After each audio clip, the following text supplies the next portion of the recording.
Hello and welcome to Storytime. I am your Storytime reader, Ms Nikki.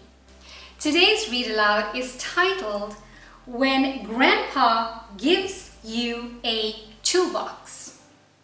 This book is written by author Jamie L.B. Deenihan. So a little while back, we read another story by the same author titled When Grandma Gives You a Lemon Tree. If you have not listened to it yet, please do so. Then, when you are done listening to both books by author Deenihan, you can compare and contrast both stories. What do I mean when I say compare? It means to identify similarities between two or more things. So in this case, you will look for similarities between the read-alouds When Grandma Gives You a Lemon Tree and When Grandpa Gives You a Toolbox. To contrast means to identify differences between the two stories. You can use a Venn diagram to help you organize the information.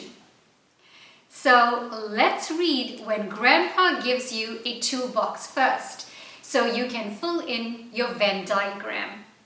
Let's begin. When Grandpa Gives You a Toolbox, written by Jamie L.B. Deenihan and illustrated by Lorraine Rocha. You wanted a special house for your dolls. But surprise, it's a toolbox. What should you do when Grandpa gives you a toolbox for your birthday? First, be patient.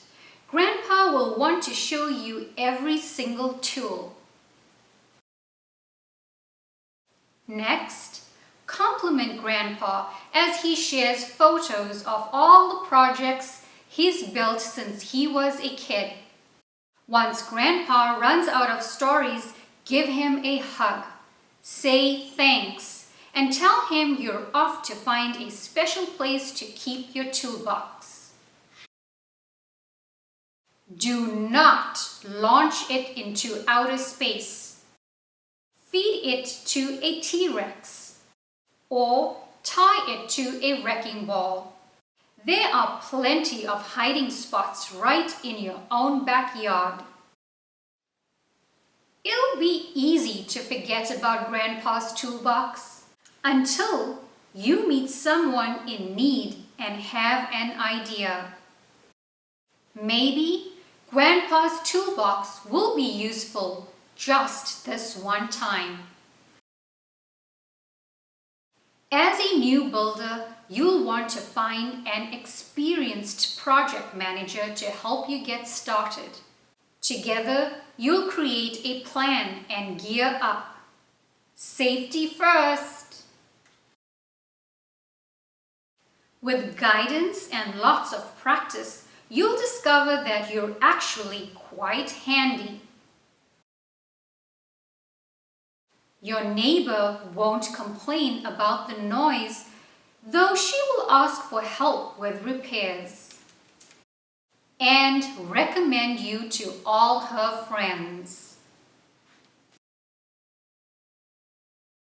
At the end of the day, they'll offer to pay you, but you'll have an even better idea.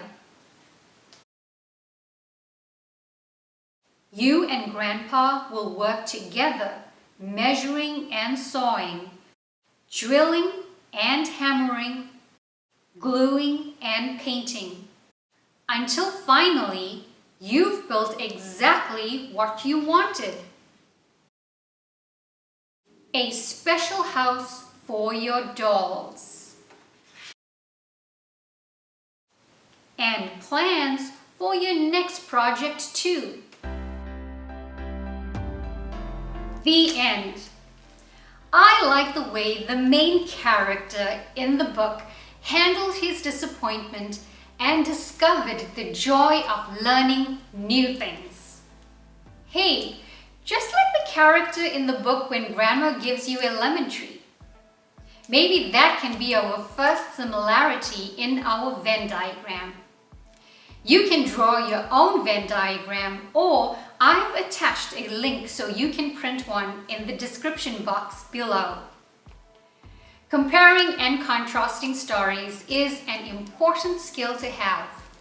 It helps the readers understand the story, and it also allows readers to connect the text to their own experiences.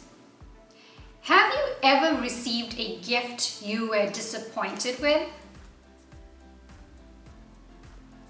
Yes, me too. When that happens, we have to remember to always be polite and appreciative. I'm always appreciative of your gift of time. Thank you for spending part of your day with me. Please join me soon for another story. Until then, take care of yourself and each other, and stay curious.